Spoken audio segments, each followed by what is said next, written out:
O melhor programa começa agora. Programa que te acompanha no treino. Pra quem não sabe, o Peninha acorda cedo pra treinar. Pra cuidar do corpo dele. Caminhadas. Esse é o treino do Peninha. Ele caminha pela cidade. Caminha 30, 40 quilômetros. O Peninha já caminhou 80 quilômetros. Tu larga o Peninha na praia do Cassino, em qualquer... sem nada, ele olha pra direção. Ele se acha. Ele se acha. Isso é verdade. Não vai se perder, não vai se perder. Essa parte do ele se acha, eu concordo. Ele se acha. O meu avô, esse Arthur Gubert. Finado Rui Gubert, ele foi um dos... Ele era um botânico, meu avô, por vocação. Ele nunca aprendeu, ele nunca foi profissional disso, mas... Era um autodidata.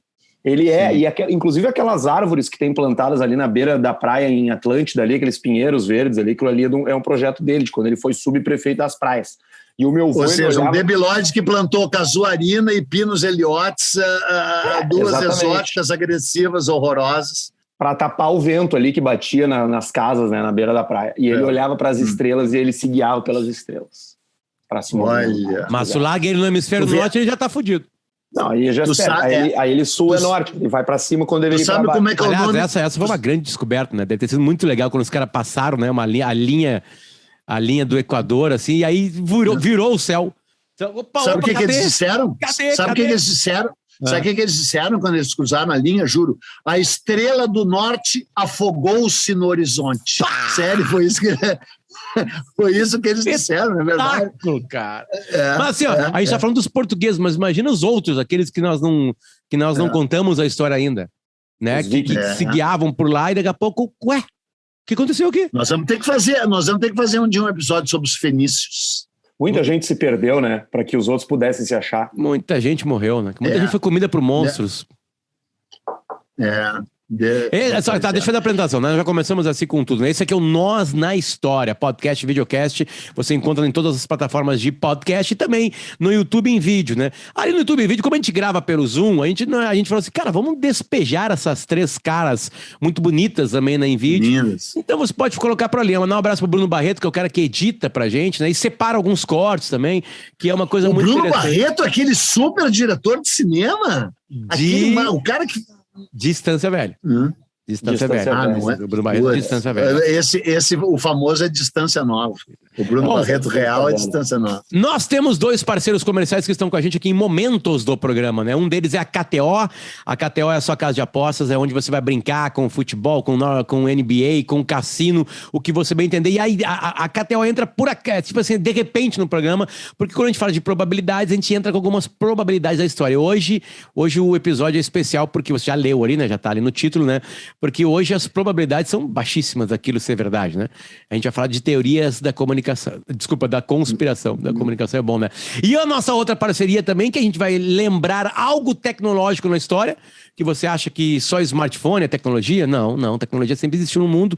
Pode ter sido uma colher, pode ter sido um martelo, pode ter sido um prego, pode ter sido um parafuso. Imagina só quando inventaram o parafuso. Pode ter sido um osso. Pode ter sido um pedaço de osso. Naquela abertura clássica de 2001, né? Com áudios pratizados. Quem representa hoje tecnologia na humanidade é a Gruppen. Gruppen se escreve com 2 P's e N de Nair. A minha afinada vozinha no final. Gruppen.com.br o site. Eles vão resolver a segurança e a tecnologia da sua empresa, e no momento que a gente recupera alguma coisa, a Gruppen está com a gente. Então, muito obrigado. A Gruppen é a KTO. Tá. Ao Cássio da KTO e ao Felipe da Gruppen e toda a turma que trabalha com os dois. Tá, mas eu queria começar fazendo uma crítica à Gruppen. Posso? Pode. Apesar deles nos pagarem. Eles me deram um laptop, esse aqui é um computador, não sei, mulheres que não pode mais dizer laptop, como é que diz? É um PC. Hoje tu não pode dizer várias palavras para mim. Notebook. A gente está diminuindo. Isso, eles me deram um notebook. E aí, a Gruppen, para quem não sabe, faz segurança de computadores. E eles me deram um notebook que não dá para ver pornografia de jeito nenhum. É uma coisa absurda. Não entre, não veja, não acesse, sua máquina será infectada, você está com camisinha, tem que, para ver pornografia num computador da Gruppen só de camisinha. É um serviço especializado que a Gruppen faz. Ela entende o seu cliente, né? Com o Peninha, e sabe que o Peninha perderia horas e horas, né, vendo né, tags inacreditáveis. Uma tag que o Peninha gosta, Arthur. Vamos lá, no Xvideos. O Peninha gosta de stepmom. Então, e aí, então, o Felipe e a turma pegaram e trancaram o Peninha para escrever os livros dele. O Peninha falou assim: Milf. Gosto de Milf. Milf. Todo mundo gosta de Milf, né? Todo mundo gosta, na verdade, né? Tá, vamos lá. A gente vai falar uma coisa que é o seguinte: esse episódio aqui vai ter a petulância de fazer alguma coisa que não adianta fazer. Não adianta fazer. Porque a gente vai falar de um assunto que é um assunto tão legal e quando ele está em formato de exemplo, ele é muito, mas muito mais sexy que a verdade. A gente vai falar de teorias da conspiração. Aliás, foi um pedido de um queridíssimo ouvinte, ou sei lá, ou eu não sei como é que nós vamos chamar o cara, né? Ouvinte, mas ele é ouvinte, né? Ele é ouvinte, também ouvinte, né? Que ele pode nos assistir também, né? Deixa eu falar o nome dele aqui. A provocação foi feita por este cara aqui. Cadê ele? Só um pequeno parênteses. Vai, achei. Vai. Tá. Emerson Forgerini. Emerson Forgerini. Teorias de conspiração. Ele foi lá no nosso Instagram, que aliás, a nossa história underline. Teorias de conspiração. Faça um episódio sobre teorias de conspiração. Esse tema vale até dois episódios. Peninha enlouquecido contando que a máfia assassinou o JFK. Olha aí, começou bem. Só que é o seguinte, então posso começar falando, já que eu sou a estrela do programa? Com certeza. É o seguinte, a coisa que mais me irrita, que mais me enoja, que mais me enche de desprezo nessas teorias da conspiração, é que elas servem para disfarçar as verdadeiras teorias da conspiração. As teorias da conspiração foram inventadas como uma cortina de fumaça das teorias de conspiração. Cara, porque é o seguinte, cara, as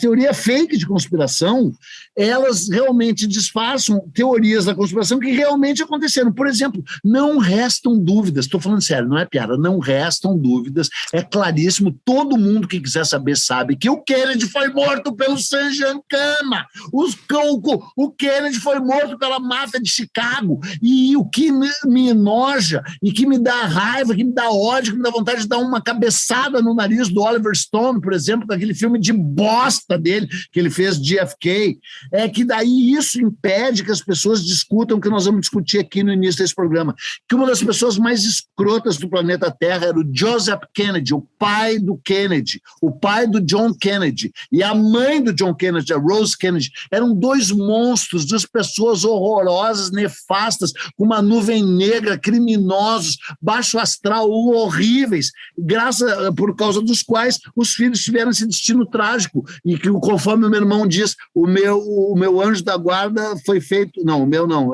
já me perdi na piada, o meu irmão diz que o meu pulmão foi feito na mesma fábrica onde se fez o anjo da guarda da família Kennedy, porque nunca funciona. É impressionante. Eu já tive problemas de pulmão. Algum dia a gente faz um programa sobre tuberculose, que eu já tive 2 vezes.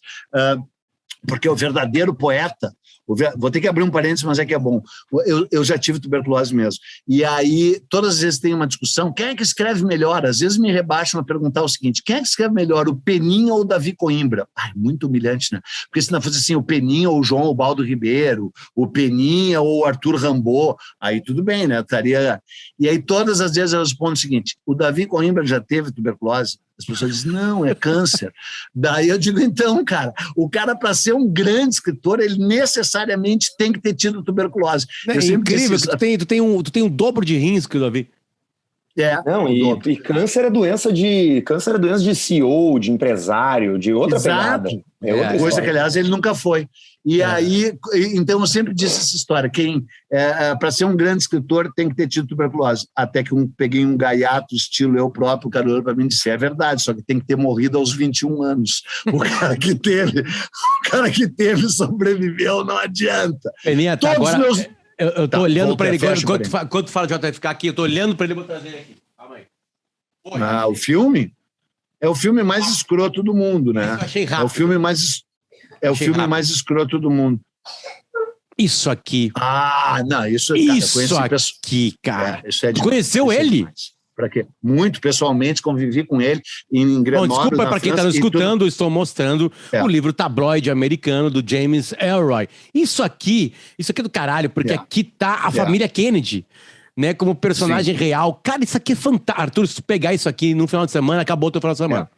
Acabou, tipo assim. Eu já anotei aqui para comprar ele. Mas tu sabe que tem... Nós não vamos conseguir falar de teoria da conspiração, mas não interessa. Tu sabe que eu recebi... Eu não quero me exibir tanto assim, tá? Mas o Pedro Corrêa do Lago é o maior colecionador do mundo, né? De documentos autógrafos. Ele tem a maior coleção de autógrafos do mundo. Ele tem 45 mil autógrafos. Ele tem documentos escritos pelo Leonardo da Vinci, pelo Turot, pelo Walt Whitman, por qualquer um, né? E ele era genro do Rubem Fonseca. E eu conheci o Rubem Fonseca em Berlim e eu tinha o contato do James Ellroy, porque eu conheci o James Ellroy em Grenoble, na França, no Festival da Literatura no Ar. A gente passou 3 dias juntos. Ele uivava para a lua. Festival da Literatura no Ar. Sim. Em Paris. Grenoble, no sul da França, onde eu conheci também a Ruth Rendell, que era uma mulher inacreditável, me deu um branco agora, uma grande escritora policial, daqui a pouco eu me lembro, inglesa. Todo mundo ia lá, era a flip da literatura policial. Uma coisa incrível.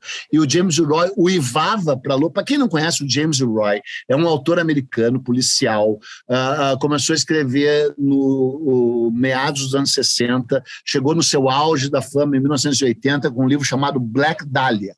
Black Dahlia é quase uma teoria da conspiração, só que menor. É uma atriz, uma starlet, uma chacrete americana que foi cerrada ao meio e encontraram o corpo dela separado em 2 partes, a parte de cima e a parte de baixo, em 2 terrenos baldios diferentes dos Estados Unidos, e até hoje é um crime que não foi resolvido. E a mãe do James Ellroy, como eu vim descobrir depois, também desapareceu e depois se descobriu que tinha sido assassinado. Então, ele é um cara muito traumatizado, ele é uma das pessoas mais loucas que eu já conheci na minha vida. Ele uivava para a lua. Tem que ser. Ele uivava para a lua que nem um coiote. Dizem que ele veio na Flip, claro, dizem não, ele veio, só que eu não conheço muitos anos depois. E o Rubem Fonseca, espero que quem esteja nos ouvindo saiba, é um dos maiores escritores policiais do Brasil, criador do Detetive Mandrake, que o Marcos Palmeira fez o papel na televisão, tal, bababá, um escritor rude, né, um escritor de contos policiais muito violentos, que era apaixonado pelo James Ellroy. E aí eu disse para ele, eu tenho o contato dele, e dei-lhe o telefone particular, privado do James Ellroy. E ele anotou num papelzinho. E aí o Pedro Corrêa do Lago, que é a grande colecionadora de documentos escritos à mão por grandes pessoas, e além de tudo foi genro do Rubem Fonseca, encontrou esse papel a semana passada e me mandou pelo mercado, eu posso mostrar para vocês. E encontrei o Penin em Berlim, não sei o que, ele me deu o telefone do James Ellroy, e está escrito à mão o telefone do James Ellroy. Desculpe ter me exibido tanto, mas é que realmente é incrível. O James Ellroy é uma pessoa... Rubem Fonseca que nos deixou no ano passado, né? Morreu exatamente. ano passado. Mas com 90, né? E não foi de Covid. Não, eu sei, mas, porra, esse bilhete podia ter aparecido com alguns meses de antecedência. Para eu ficar rico. Olha só, Peninha, a pedido do nosso querido ouvinte, né? Do Emerson. Sim. Bom, é um dos caras. Ele pediu o assassinato do JFK, acredito, porque é um que mais tem teorias da conspiração. Sim. E as teorias da conspiração servem também para muitos detetives, né, e jornalistas chegarem lá e falar, cara, isso aqui não existe, né? Tem nós estamos gravando quase no aniversário do assassinato. Hoje é dia 25 e ele foi no dia 22, né, de novembro, lá de 63. Dallas, Texas, né? E aí tem uma história muito legal que eu encontrei aqui da BBC, que é o seguinte: tem um especialista, tá? O nome do assassino é o Lee Harvey Oswald. Esse cara tu não conheceu, né? Sim. Esse tu não caminhou com ele. Não, pessoalmente não. Pessoalmente tu não foi, né? Mas eu li aquele livro de 800 páginas do Norman Mailer sobre ele. O local onde ele deu o tiro estava hoje protegido. Virou uma espécie de museu, assim, né? Ninguém chega ali, inclusive com a arma. Diz passagem. Os americanos são bons nisso, né? Eles conseguem preservar, né, essas histórias, e principalmente as recentes, né? Quer falar um pouquinho da casa onde Getúlio se matou, Peninha? Como é que está a casa onde Getúlio se matou? Se tem algum tipo de cuidado ou não? Cara, é o Palácio do Catete, né? Então tá razoavelmente bem preservado, é o Museu da República, né? Mas mesmo assim, como é ali na Lapa, no Rio de Janeiro, tá, os arredores são sórdidos, a visita é uma visita complicada, tu chega lá, hoje abriu, hoje não abriu, o Palácio do Catete. Mas realmente desesperadora, a tua pergunta foi meio burra, porque tu não sabia que era no Palácio do Catete. Eu sabia, porque eu lembro do áudio, esse foi por causa de um áudio igualzinho a esse que vai fazer agora. Quando pega fogo, né? E tu entra na rádio, quando a biblioteca pega fogo. Foi a biblioteca que pegou, né?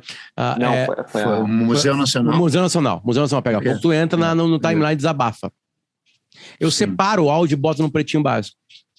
Uma semana depois, você está no Pretinho Básico com a gente. Por isso que nós te conhecemos, por isso nós estamos fazendo esse programa aqui. Né? E eu lembro que nesta fala tua, tu pincela, né? Tu passa pelo Catete, né? Dizendo e comparando, né? Tipo assim, né? Olha, a gente não cuida, umas coisas mais importantes, a gente não dá muita bola para isso. A gente É que o que devastador mesmo, Potter, é que a Fazenda Itu, do Getúlio, esteja na situação que se encontra, entendeu? Ninguém dá bola, o lugar onde o cara nasceu e depois para onde ele voltou, e ele foi deposto em 46, e aí em 46 ele ficou de 46 até 50 articulando a volta dele e voltou nos braços do povo em 1950, né? Então, cara, o Getúlio é o personagem que não, a gente tá falando como personagem histórico, né? Não estamos falando defendendo o Getúlio, não. Estamos falando assim, porra. Tipo assim, os Estados Unidos protegeu o local de onde o cara deu um tiro e matou um presidente, né?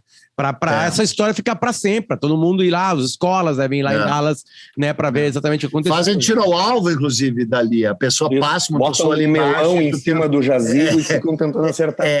Não, e ninguém acerta, né? Você sabe, por isso que a teoria a grouping, nem a grouping seria capaz de fazer a bala do coelho ricochete, porque os caras pegaram os maiores atiradores do mundo, é verdade, tu sabe disso, né? Com o mesmo rifle que o Lee Oswald teria usado, e usou, porque um dos tiros é do Lee Oswald, isso é indiscutível, né?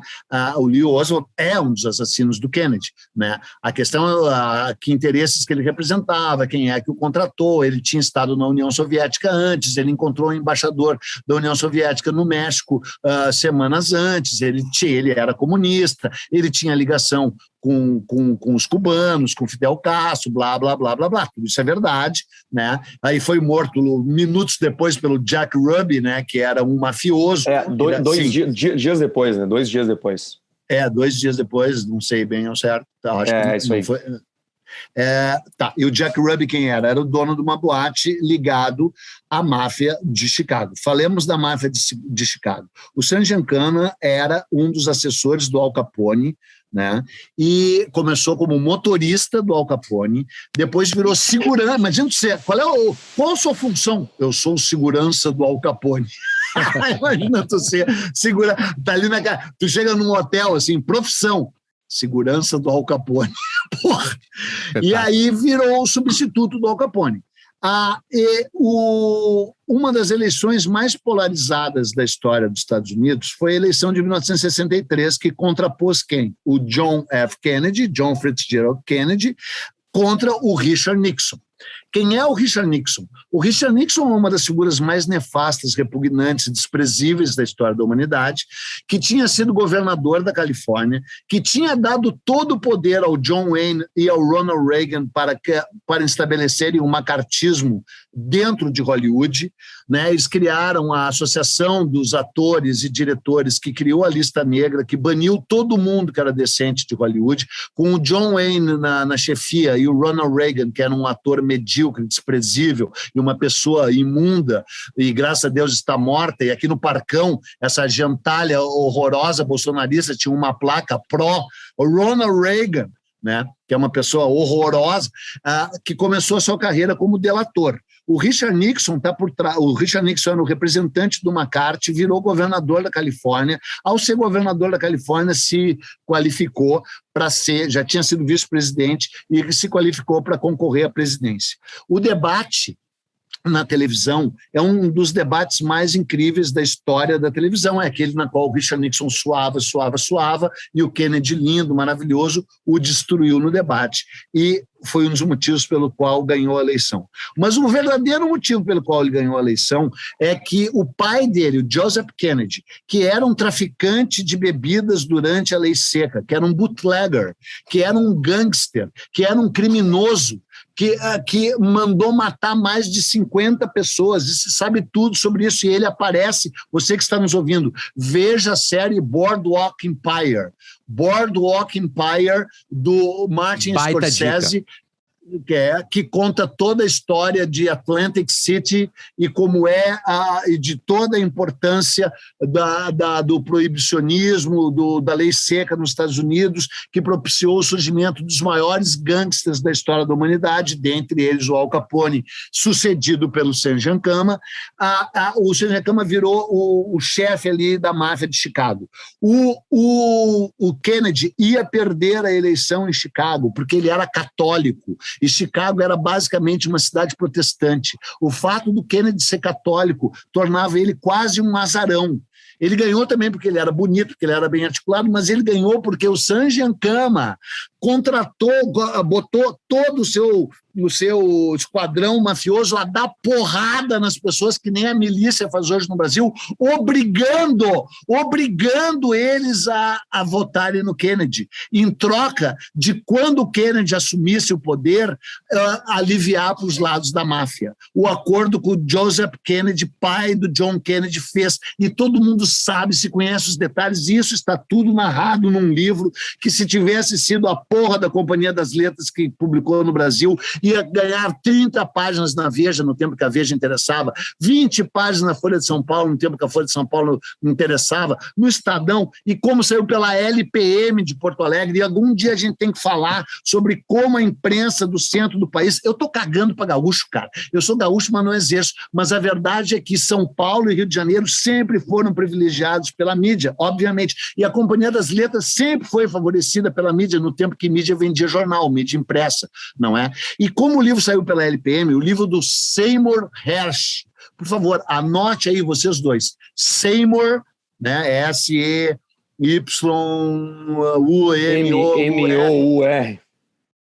Hersh, H-E-R-S-H,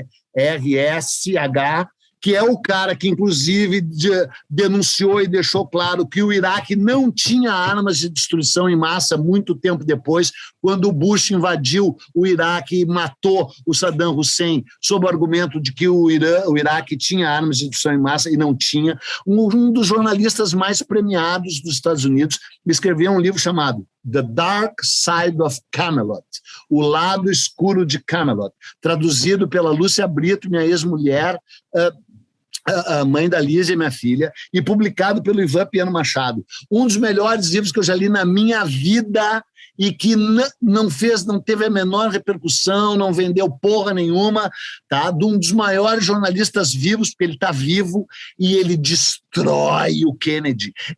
Eu discuti com o Bob Dylan por causa desse livro. O Bob Dylan venera o Kennedy até hoje, porque o Kennedy, de fato, foi responsável pelo fim do apartheid. Só um pouquinho. Tá. A gente tem um momento aqui importante no podcast. Ao natural sai a frase: eu discuti com o Bob Dylan. Em Budapeste. Em Budapeste. Na suíte dele, 511, no Buda Penta Hotel, com vista para o Danúbio. E como é que foi parar no Kennedy a conversa? Porque ele venera o Kennedy. Ele feito um idiota, venera o Kennedy. Mas vocês estão olhando televisão e vocês falam assim, eu amo o Kennedy. Ele falou, eu amo o Kennedy. Como é que foi isso? Tu lembra de como é que começa a conversa? Cara, ele que me chamou lá. É que essa é uma história longa, né? Eu estava fazendo a turnê a convite dele. A gente tem tempo. Só que daí...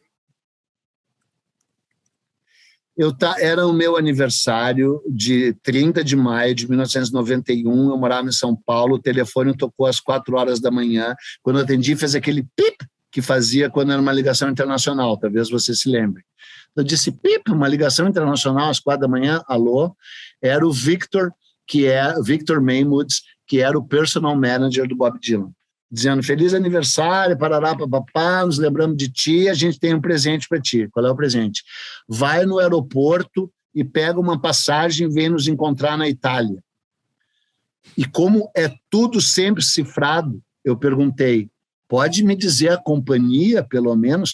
Porque uma vez, vou ter que abrir um pequeno parênteses, eles me convidaram para ver 10 shows do Bob Dylan num teatro onde o Bob Dylan tocou ontem. Ontem o Bob Dylan tocou num teatro chamado Beacon Theatre, que é um teatro fabuloso de Nova York, que ia ser destruído em 1980, e daí o Bob Dylan, o Tom Waits, a Suzanne Vega, um monte de gente, fizeram 1000 campanhas, tocaram lá e o teatro não foi destruído. Um teatro lindo, tipo o nosso Teatro São Pedro. Tá? O Bob Dylan deu 10 shows seguidos nesse lugar, em 1990. E eu era convidado para todos, só que eles diziam assim, aparece lá no show, e não davam convite, não davam crachá, não dizia nada, porque qualquer convite do Bob Dylan significa que tu tem que superar 600 obstáculos até que chegar lá. Então eu tinha que furar o show. Eu chegava no lugar e dizia, o Bob Dylan me convidou. E os caras diziam, tá bom. Entendeu?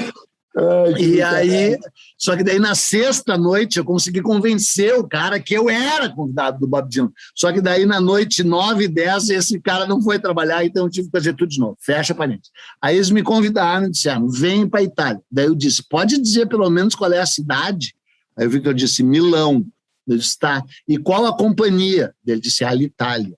Daí eu cheguei lá, tinha uma passagem de classe executiva para mim no aeroporto de Guarulhos, na Alitalia. Eu peguei um avião, desembarquei em Milão. Tá? Parte seguinte, aonde está o Bob Dylan em Milão? Onde é o show? Como é que eu encontro o Bob Dylan? Assim.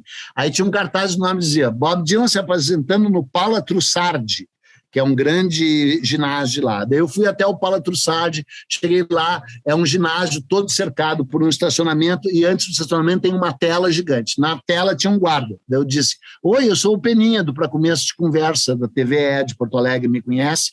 Não conheço. Eu sou muito famoso e sou amigo do Bob Dylan. O Bob Dylan estou de aniversário, o Bob Dylan me convidou. Ele, sim, claro, lógico, evidente. Daí eu disse, ele, faz o seguinte, tu vai lá dentro e tu diz para qualquer pessoa da equipe do Bob Dylan que o Eduardo Bueno está aqui. Daí o cara, Daí o cara foi lá, chamou um outro guarda italiano também, mais qualificado que ele. Daí eu disse, eu sou o Eduardo Bueno, do Pra Começo de Conversa, da TVE de Porto Alegre, filho da Beatriz Bueno, nasci no Moinhos de Vento, sou de boa família, e o Bob Dylan me convidou. Cara, tá tudo igual lá, até que finalmente chegou um dos seguranças do Bob Dylan, que me reconheceu. Esse segurança do Bob Dylan foi lá e chamou o tour manager, que se chamava Richard Fernandes. E aí, se você disser, o Peninha é um mentiroso, tudo bem, o Peninha é um mentiroso, mas que mentiroso de categoria, né? Com nomes, detalhes, etc. Aí veio o Richard Fernandes e disse, oi, Peninha, o que você está fazendo aqui? Eu disse, o Victor e o Bob me convidaram, me mandaram a passagem. Ele disse, xiii. Eu disse, o que houve? O Bob está de péssimo humor e o Victor foi suspenso. Eu digo, como assim suspenso? Sim, ele foi suspenso por uma semana, que depois eu descobri por quê. Porque ele estava em Roma e o Bob Dylan tinha no mesmo hotel estava aquela banda Wilco, sabe? Nossa, Wilco, claro, Wilco.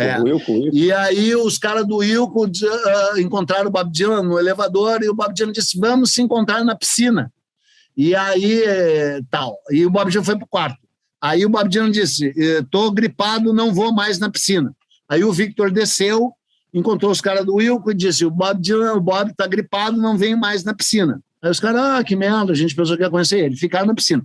Passa 5 minutos, aparece o Dylan. Aí o Dylan olha, eles olham para o Dylan assim, ué, tu não estava gripado? Daí o Bob pergunta, quem é que disse que eu estava gripado? O Victor. Pronto, foi suspenso uma semana. E aí o... Cara... Aí está de péssimo humor, não sei o quê, blá, blá, blá, blá, blá, blá, blá. Se ele te ver, ele vai te mandar embora.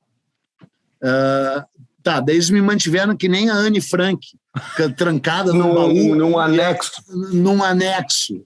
E aí eu fiz a turnê, aí eu vi o show em Milão, aí eu vi o show em Bolonha, daí eu vi o show em Ljubljana, capital da Eslovênia, daí eu vi o show em Zagreb, capital da Croácia. E eles aí, pagando a passagem, tudo pra ti, isso é só avião. Tudo, diária, tudo, quarto de hotel, perdido. Te comunicava com o Victor como? O Victor estava suspenso. Tá, e não viajou mais. Não estava. Não, ele só voltou em Belgrado, agora que vai chegar a Belgrado. Daí... Que história maravilhosa. Sim. E aí a gente chegou em Belgrado e aí o Victor voltou. Aí em Belgrado foi a coisa mais louca do mundo, porque porque eu ia no ônibus da banda. O ônibus do Bob Dylan pertencia ao David Bowie, era um ônibus incrível. E a ele, a mulher dele, 2 filhos dele, o segurança dele, que é o Jim Callahan, que era a segurança do Keith Richards. E aí no ônibus de trás, que era do New Kids on the Block, que tinham esquecido um bichinho de pelúcia, e quando eu voltei para o Brasil, eu dei o bichinho de pelúcia para minhas filhas, a Belém e Flora, que eram pequenas, e disse esse bichinho de pelúcia pertencia ao New Kids on the Block, que era a banda mais do mundo. Elas foram para o colégio... Step, baby! Elas foram correndo pro colégio. Esse bichinho de pelúcia era do New Kids on the Block. Foram humilhadas, voltaram chorando para casa, porque todo mundo disse que era mentira. Aí eu viajava nesse ônibus. E aí a determinação era o seguinte, que antes da última música, eu já tinha que estar no ônibus, tá bom? E aí a última música que ele tocou em Belgrado foi uma música maravilhosa, que ele nunca toca ao vivo, chamada Shooting Star. E eu fiquei para ver. E aí perdi o ônibus. E aí eu tive que ir de Belgrado para Budapeste, e em Budapeste descobri em que hotel que eles estavam. E aí, como eu não apareci no ônibus, quando eu cheguei no hotel em Budapeste, o cara da turnê disse, o Bob tá de cara, que tu perdeu o ônibus, mandou tu ir lá na suíte dele. Pensei que ia levar um esporro. Daí eu fui na suíte dele, mas eu não vou contar, bati na porta, ninguém, quem é? O Eduardo, o que está fazendo aqui? O Bob me chamou. Espera um minuto, passaram-se 11 minutos. Bati de novo, veio outra voz. Quem é? Eu, Eduardo. O que tu está fazendo aqui? O Bob me chamou. Passaram-se 40 minutos. Quem é? Mamada. E finalmente abriu na porta, entrei, blá, blá, blá, blá, blá, blá. Ele estava na sacada, eram tipo 7 da manhã, blá, blá, blá, e aí veio o assunto. A gente começou a falar da Bíblia, do Deuteronômio, que é o livro da Bíblia favorita dele, do Êxodo, não sei o que. E aí chegamos no Apocalipse do do apóstolo João, e no meio do Apocalipse eu disse, cara, o Apocalipse poderia ter sido quando mataram o Kennedy, né? Só que o Kennedy, na verdade, é um escroto. Ele disse, o Kennedy é um escroto? Eu digo, sim, o Kennedy é um escroto. O livro do Simon Hersh, blá, blá, blá, blá, blá, blá, blá. Acho que foi por isso que ele nunca mais falou comigo. Fim da história. E aí o livro do Simon Hersh, ele sabia quem era o Simon Hersh, evidentemente, e você que está nos ouvindo, para essa história não ser inútil, você vai lá e lê o Simon Hersh, se chama The Dark Side of Camelot, o lado negro de Camelot. Para quem não sabe, Camelot era a corte do rei Arthur, e foi tão glamuroso, foi tão incrível, supostamente, esse período no qual o Kennedy estava na Casa Branca com a sua lindíssima mulher, Jack Kennedy, e blá, blá, blá, blá, blá. E aí, então, só para abrir mais um parênteses, por que o Bob Dylan ama o Kennedy? Porque o Bob Dylan ama negros, o Bob Dylan queria ter sido negro, o Bob Dylan é casado com mulheres negras, ele foi casado com a Sarah, aquela judia que deu 5 filhos para ele, da famosa música Sarah, mas depois que ele separou da Sarah, todas as outras mulheres dele foram negras enormes e gordas, inclusive uma que estava nesse hotel, nesse dia, lá longe, não onde a gente estava. Bob Dylan ama e venera negros. E o Kennedy, de fato, foi importantíssimo para acabar com o apartheid, ou ajudar a acabar com o apartheid e o segregacionismo no sul dos Estados Unidos. Então, Bob Dylan é extremamente grato a ele por causa disso. Acaba de fazer uma música, você sabe, na pandemia, Murder Most Foul, uma música gigante sobre o assassinato do Kennedy, porque ele ama o Kennedy. Mas ele ama o Kennedy e ele não sabe do que está por trás do Kennedy, ou pelo menos não sabia até eu ficar insistindo, dizendo que ele tinha que ler o Simon Hersh. O livro do Simon Hersh conta todos os podres do Kennedy, que eram enormes, gigantescos. O Kennedy era uma pessoa péssima, horrorosa. Essa que é a verdade. Leia o livro e você saberá. E aí, dentre as coisas horrorosas, o pai dele era um horror e o pai dele fez um acordo com o Sanjankama e o Sanjankama obrigou com porretes e cacetadas que as pessoas dos slums, das favelas de Chicago, votassem no Kennedy. E o Kennedy ganhou por uma margem mínima, que eu não me lembro agora qual é, mas vou inventar, mas é desse tipo assim, 3.817 votos de vantagem. Não é isso, mas é assim, é muito pequena. E aí, graças a essa margem, ele ganhou o estado do Illinois, lá onde fica Chicago. E ao ganhar aquele estado, ele ganhou a eleição. Então, quem ganhou a eleição foi o Sam Giancana, só por causa disso que o Kennedy foi presidente. Só que o Kennedy não sabia que o seu pai tinha feito esse acordo com a máfia. E o irmão dele, Bob Kennedy, que virou procurador-geral da República, como vocês devem saber, que tem quase tanto poder como os Estados Unidos, iniciou de imediato uma perseguição à máfia. E o John Kennedy referendou, pode perseguir a máfia. E começaram a perseguir a máfia. E o Sam Giancana ligou para o Joseph Kennedy e disse assim, o nosso acordo. E o Joseph Kennedy disse, não consigo mais mandar os meus filhos, eles saíram do meu controle. E o Sam Giancana disse para ele, mas você sabe o que acontece com quem não cumpre os seus acordos com a máfia? E o pai dele disse, eu sei, mas o que eu posso fazer? E aí eles mataram o Kennedy, porque se fosse a CIA, se fosse o FBI, eles iam dar cagada, eles iam errar o tiro, ia pegar no pé, não ia dar certo, ia vazar a informação. A única organização do mundo que mata e completa eficiência e cria uma cortina de fumaça e cria uma teoria da conspiração, 1, 2, 3, 4, 5 teorias da conspiração, para idiotas acreditarem na teoria da conspiração e não verem o que é a coisa mais clara do mundo, que a máfia matou o Kennedy. Fez isso. Pronto, fim, acabou o programa. E agora tem uma centena de QAnons, de pessoas, de americanos parados lá na ponte em Dallas, porque vai voltar o filho do Kennedy, o Kennedy Jr. Exatamente. Ele vai voltar, ele vai chegar e ele vai dizer assim, eu tô fechado com o Trump. E agora nós vamos reassumir essa porra e nós vamos dar jeito nessa merda aqui. E os caras estão esperando lá, velho! Eles estão esperando desde 4 de julho de 2019. A primeira tese era que ele voltaria em 4 de julho de 2019. E ele, obviamente, não voltou. E agora os caras estão de novo lá, parado em cima de uma ponte, velho, com camisetas Trump Kennedy 22, cara. É magnífico isso.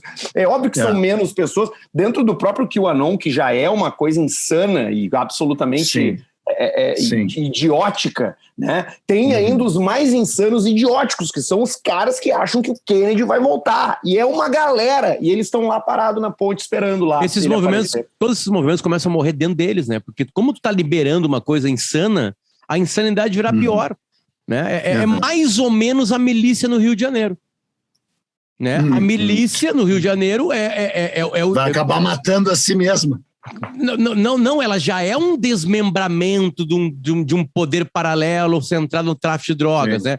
Claro, alimentado por ex-policiais ou até às vezes, dependendo, né? Então, tipo assim, como tu cria já deu pros caras a narrativa da loucura, a loucura vai vir contra ti. Bom, pega... Revolução Francesa, pega qualquer coisa... mas é uma loucura completa, assim, uma coisa que completa e agora eles saíram, né? É. Vocês que sabem disso, falem aí para os nossos ouvintes, o QAnon aí saiu do Facebook e foi para esse novo aí, né? Não, que não tá dando certo. O QAnon, ele foi banido do Facebook, foi banido de outras coisas, criou uma outra rede social. Ele é muito ativo em image boards da internet, que são os chans, né? Que são esses fóruns onde tu posta de forma anônima e ninguém sabe quem tu é. 4chan, 8chan. Inclusive, quando tem um mass shooting nos Estados Unidos, eles vão direto atrás dos image boards. Eles vão no 4chan, o FBI vai no 4chan, vai no 8chan, porque geralmente esses caras postam ali, eles avisam que vão matar, ou eles postam fotos dos atentados, ou eles mostram as armas que eles compraram, só que ninguém leva a sério, porque como é um troço anônimo, tem muita trollagem, tem muita informação falsa, mas sempre que o troço acontece, os caras vão lá e encontram. E esses sites, esses fóruns, eles são o local onde os QAnons, onde os anônimos, que é aqueles outros hackers da internet lá, todos esses caras, esses conspiracionistas cagam as suas ideias. Só que tal qual a morte do Kennedy, as teorias da conspiração do QAnon, que são idióticas e insanas, elas também servem para maquiar algumas coisas que têm um pé bem firme na realidade, porque o cerne do QAnon, o inimigo do QAnon, uma organização, nova ordem mundial, liderada pelos grandes líderes, clube de Bilderberg, que voa de avião para fazer pedofilia no Caribe. E dentro dessa bolha que parece sem sentido, existe sim o Príncipe Andrew, tem o Jeffrey Epstein, tem a Ghislaine Maxwell, tem o Bill Clinton, a família Clinton, Peninha. O Steve Bannon. É uma família abominável também, a família Clinton. A Hillary Clinton é abominável. Eles silenciam as pessoas, eles somem gente que bate contra a família Clinton. E é bom tu ter falado isso, né? Porque é esse paralelo com a família Kennedy. Porque se tu pega o Trump, o Bush, o Reagan, né, são pessoas abomináveis para qualquer pessoa que as veja com 2 neurônios. Tu tem que ser um canalha, um escroto e um filho da puta para tu não perceber de imediato que o Bush, que o Reagan, que o Nixon, né, e o Trump são abomináveis. E aí qual é a tendência natural? É tu gostar, se tu é um liberal, se tu é uma pessoa decente, digna do Kennedy e do Bill Clinton. Né? O Bill Clinton, fã do Bob Dylan, fã do The Band, maconheiro, etc e tal, bababá, e a Hillary. A tendência é a gente gostar dessas pessoas. Daí quando tu descobre, cara, eles também são abomináveis. Tu tem razão, a família Clinton é terrível. O Peninha chegou a falar que o Lee Harvey, voltando agora ao assassino ou um dos assassinos, né, de JFK, ele teve no México, né? O México tinha uma particularidade, né, que ele conseguia colocar no mesmo país, ao lado de uma das potências da Guerra Fria, soviéticos e americanos. Eles tinham uma certa conjunção até, né? Eles conseguiram. Claro, foi a causa do Trotsky, foi onde o Trotsky foi assassinado. Exatamente, né? Sim. E aí o que aconteceu? O assassinato foi no dia 22 de novembro. Na sexta-feira, 27 e 28 de setembro, sábado de 63, o Lee Oswald foi para o México, para a embaixada de Cuba e da União Soviética, para tentar um documento para ele, né, ir para um desses países. E negaram. E detalhe, e aí aconteceu uma coisa lá que é o seguinte, ele bateu boca com um funcionário e puxou uma arma. Funcionário. Puxou uma arma pro cara. E aí, olha que coisa maravilhosa. Eu tô lendo a BBC, tá? Quando lhe disseram que os documentos demorariam meses para serem processados, o rapaz teve uma acalorada discussão com o cônsul cubano Emílio Azcue. Oswald acabou provocando cancelamento de uma partida de vôlei da KGB que aconteceria na manhã de sábado após exibir uma arma no consulado soviético antes de cair em lágrimas e sair. Cara, maluco. Cancelou um jogo. Cara, eu recomendo. Só para lembrar, né? O vôlei da União Soviética. O vôlei da União Soviética é uma potência. Hoje, né, mostrou na última Olimpíada, aliás, nós estamos gravando isso aqui em 2021, onde teve a Olimpíada de Tóquio, né? É uma potência, né? E aí os caras cancelaram um jogo de vôlei na época da Guerra Fria. É um horror. Mas eu sempre penso que isso aconteceu em 1961, né? Ou 59, ou 63, na verdade, né? Que foi quando ele foi assassinado, né? O que está acontecendo contigo? Tu fumou? Não, eu viajei. É que tu me confundiu, porque tu falou ontem, tu falou antes, mais cedo, que a corrida, que o debate, que a corrida presidencial foi em 63, mas foi 60 Nixon e Kennedy. Ele foi eleito em o debate é 60, e eu fiquei com 63 na cabeça. Sim. Mas enfim, cara, não tem nenhuma forma de tu aferir se essa história é verdade. Então também ele pode não ter feito nada disso aí e ter sido indo lá para ter uma conversa séria sobre matar um presidente, cara. É que a treta é o seguinte, a principal teoria conspiratória, né, dá conta de um período que não foi documentado. Essa é a treta. Né, que ele passou na Cidade do México. Né, que liga o Lee Oswald com alguns... Também não se sabe direito do período dele na União Soviética, né? Porque ele foi para a União Soviética. Eu recomendo, já que cara, é o seguinte, para que serve esse nosso podcast que já se configurou como um fracasso? É um podcast ouvido por pouquíssima gente, a gente tinha grandes esperanças, e se não fosse o fato de 2 trouxas que nos patrocinam, a KTO e a Gruppen, nós já tínhamos acabado com esse podcast, porque ninguém se interessa por ele. Mas ele existe... Só mentira, tá? Cada episódio já tem mais de 10, 12 mil só no Spotify. No YouTube, sim. Ninguém quer ver nossas caras. Certo. Prossiga. Prossiga. Esse podcast só serve para as pessoas receberem dicas de leitura. O problema é que, por exemplo, esse é um livro do Norman Mailer sobre o Lee Oswald, cujo nome agora me escapa. Vê aí, acho que é Oswald mesmo. Acho que é Oswald. Que é um livro de 800 páginas. 800 páginas. Oswald's Tale. Isso aí. O conto de Oswald, exatamente. Eu recomendo muito. Só que é o seguinte, o problema é que é um livro imersivo, obsessivo, tu começa a ler, não consegue mais parar, é aquilo que tu falou, Potter, pro O Arthur, tu vai ler tabloide americano, acabou o teu fim de semana, né? Teu filho chora, tu não alimenta, se tu tem filho pequeno. Tu não consegue nem ver Grêmio e Bahia na TV, porque tu tá lendo tabloide americano. A mesma coisa esse Oswald. E esse Oswald ainda te faz mergulhar nessas teorias de conspiração alucinantes, porque tem umas 30 teorias de conspiração em torno do Oswald, que são todas verdadeiras. Só que a única que realmente interessa, embora as do Oswald sejam verdadeiras, tem toda essa história aí. Ele foi no México, ele esteve na Embaixada Soviética, ele esteve na Embaixada Cubana, ele morou na União Soviética, ele era comunista, ele blá, blá, blá, blá, blá, blá, blá. Só que ele foi contratado pela máfia, sem ele nem saber que foi contratado pela máfia. Então tu começa a ler aquela porra daquele livro, cara, e tu fica uma semana lendo e uma semana pensando no Lee Oswald. E eu não sei se a gente merece que se pense uma semana no Lee Oswald, mas já que a gente falou em Bob Dylan, deixa eu falar para vocês qual foi um dos momentos mais que o Bob Dylan, que começou uma coisa que quase acabou com a carreira do Bob Dylan. Foi a primeira grande treta pública que ele se manteve, que se meteu. Em 1964, em abril de 1964, ele recebeu a medalha dos direitos civis, não sei o que, de uma organização dessa liberal de direitos civis, num super hotel em Nova York. Ele e o James Baldwin. Mas demorou muito tempo para a cerimônia começar e ele estava nervoso, começou a beber, e quando chegou a hora dele receber o prêmio, ele estava bêbado, e ele subiu no púlpito e a primeira frase dele foi a seguinte: eu não gosto de velho, especialmente de velho careca, e aqui está cheio de velho careca, eu prefiro me identificar com o Lee Oswald, eu vejo um pouco dele em mim.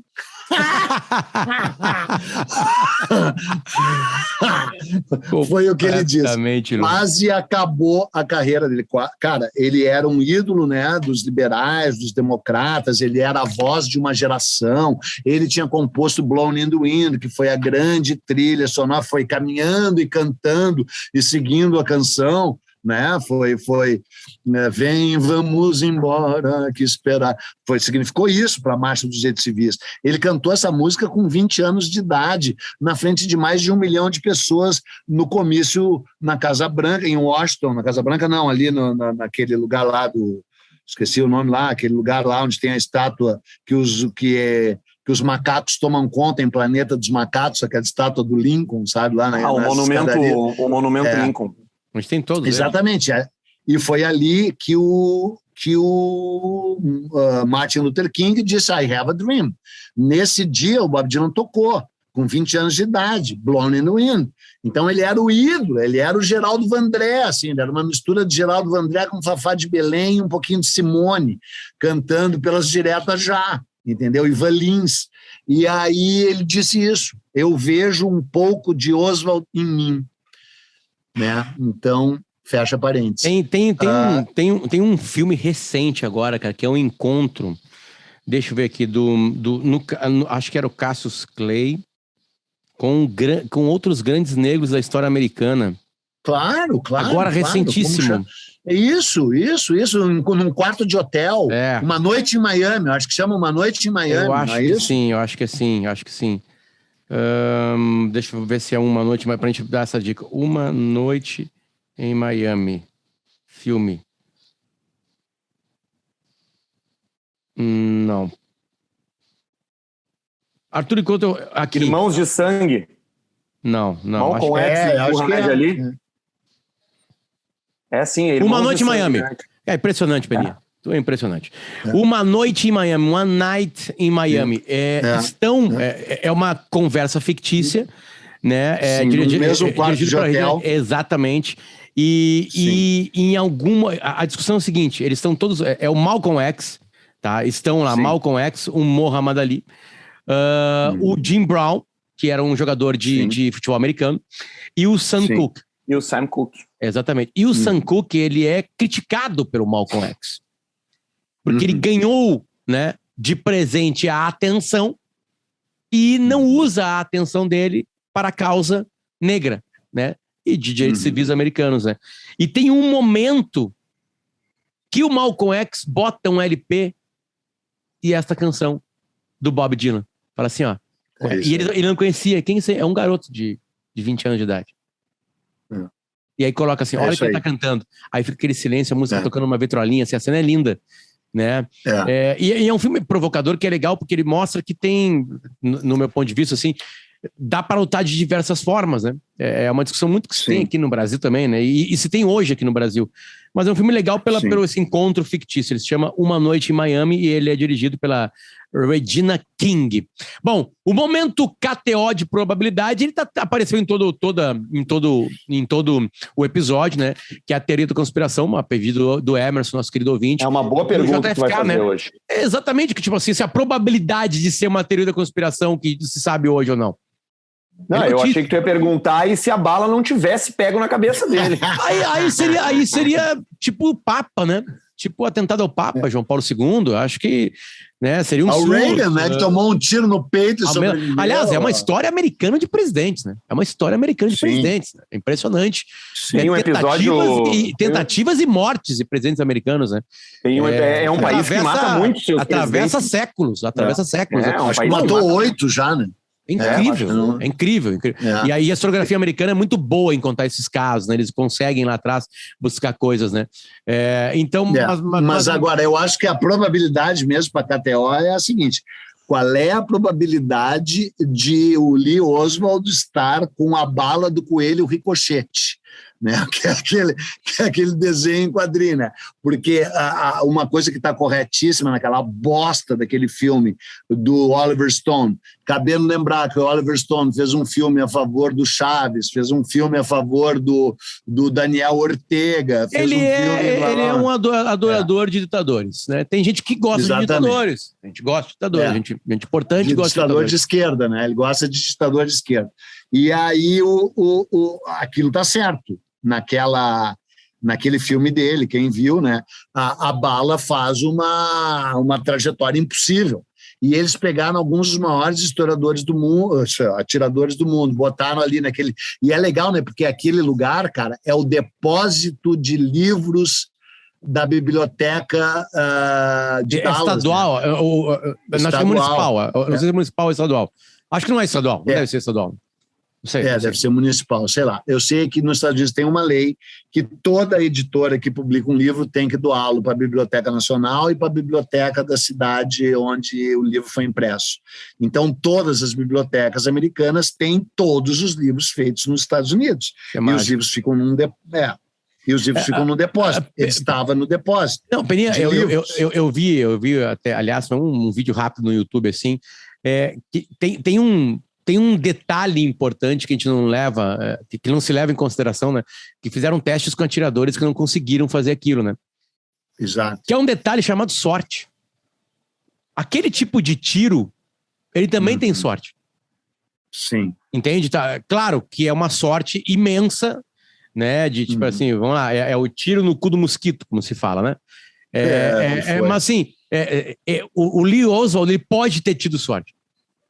Ele pode ter sorte. Simples, assim. Mas não foi o único atirador, né? Não foi o único atirador. Essa é mais uma... mas isso avançou. Isso não é mais uma teoria da conspiração. Isso avançou.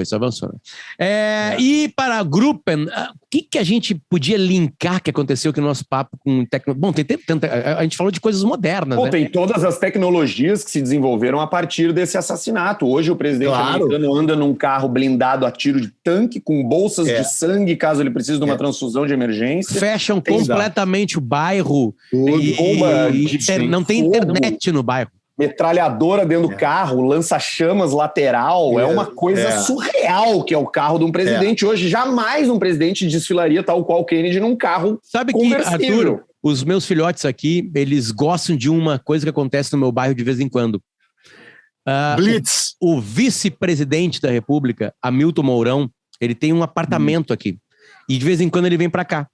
Né? Exatamente na minha rua em Porto Alegre. E aí, claro, tem todo um aparato de segurança, para-trânsito, né? Eles não chegam a cortar a nossa internet, essas coisas não acontecem, né? E aí os motoqueiros, os abridores de trânsito, né? Como é que tem um nome específico? Batedores. Os batedores já conhecem os guri.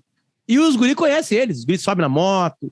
Então, deixa eu mandar um abraço para eles lá que protegem o vice-presidente da República. É um trabalho tenso, né? Na real, é um trabalho bem tenso.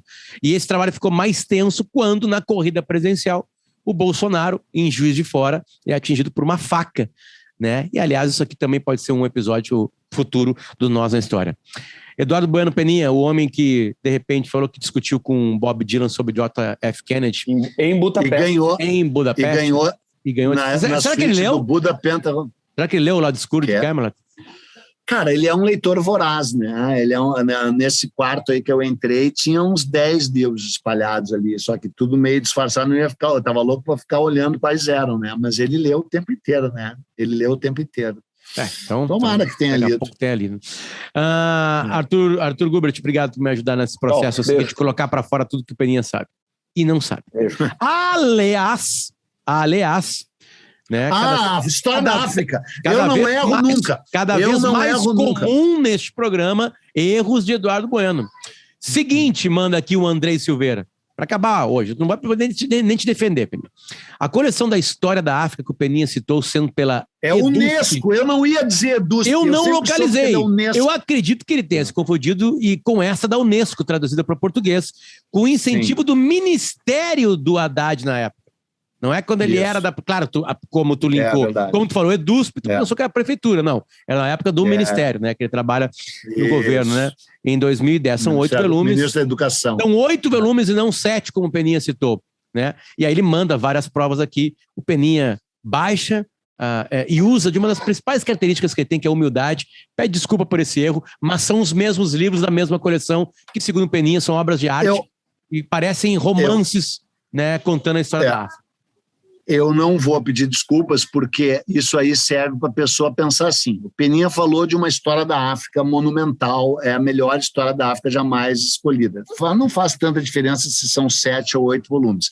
Faz alguma diferença se ela é da EDUSP ou da Unesco, porque evidentemente a Unesco é muito maior. Faz alguma diferença se ela foi publicada pelo Haddad como ministro da Educação do governo Lula ou se como prefeito de São Paulo. É evidente, faz diferença. Mas o que interessa, que é o conteúdo, que é o nome, que é essa história que mostra que a África foi destruída pelo colonialismo branco, que havia imensos e poderosos impérios, o Império de Mali, do Mansa Musa, o Império do Grande Zimbábue, o Império de Zanzibar, grandes civilizações, muito ouro, muita riqueza e, evidentemente, guerras horrorosas internas. Mas, como eu te falei naquele áudio, a Espanha e a Portugal não brigavam entre si, a guerra franco-prussiana, a invasão normanda, o ódio da Inglaterra, tudo celta, a história da Europa também é um horror. E por que a história da Europa hoje prevalece e a África está destruída? Porque a África foi invadida, estuprada e destruída pelo colonialismo branco. E quando você lê esses 7 volumes, evidentemente que eu não li os 7 volumes, eu li só os 2 primeiros. Quer dizer, o primeiro, que é sobre a pré-história, a origem do Egito, papapá, e aí dei um salto lá para o período da colonização portuguesa, da chegada dos portugueses, a partir de 1420 até 1580, até a batalha que algum dia a gente devia falar, né? Eu fui lá em Alcácer Quibir. Alcácer Quibir é onde foi morto o rei Dom Sebastião, no Marrocos, né? E então, a gente falou há 2 episódios aqui, pincelou há 2 episódios. Né? E aí, então, eu não vou pedir desculpa, porque o cara vai lá e ele pesquisou, ele descobriu, tomara que ele compre, tomara que ele leia, são livros incríveis, e o Arthur Gubert, que só se interessa por branco, não vai se interessar pela história da África. Mas a história da inclusive África... encontrei, tem tudo na Amazon, os 8 volumes, são 7.277 páginas para tu ler toda a história geral da África. E são muitos autores, né? Cada livro tem uns 20 autores, mais ou menos, os maiores especialistas mundiais. E, cara, o conhecimento está disponível para quem quiser adquiri-lo, né? E esse podcast é uma forma de você adquirir conhecimento para não ter mais que ouvir podcasts, ficar lendo. A gente volta na semana que vem. Tchau, tchau. Obrigado, KTO, e obrigado, Gruppen.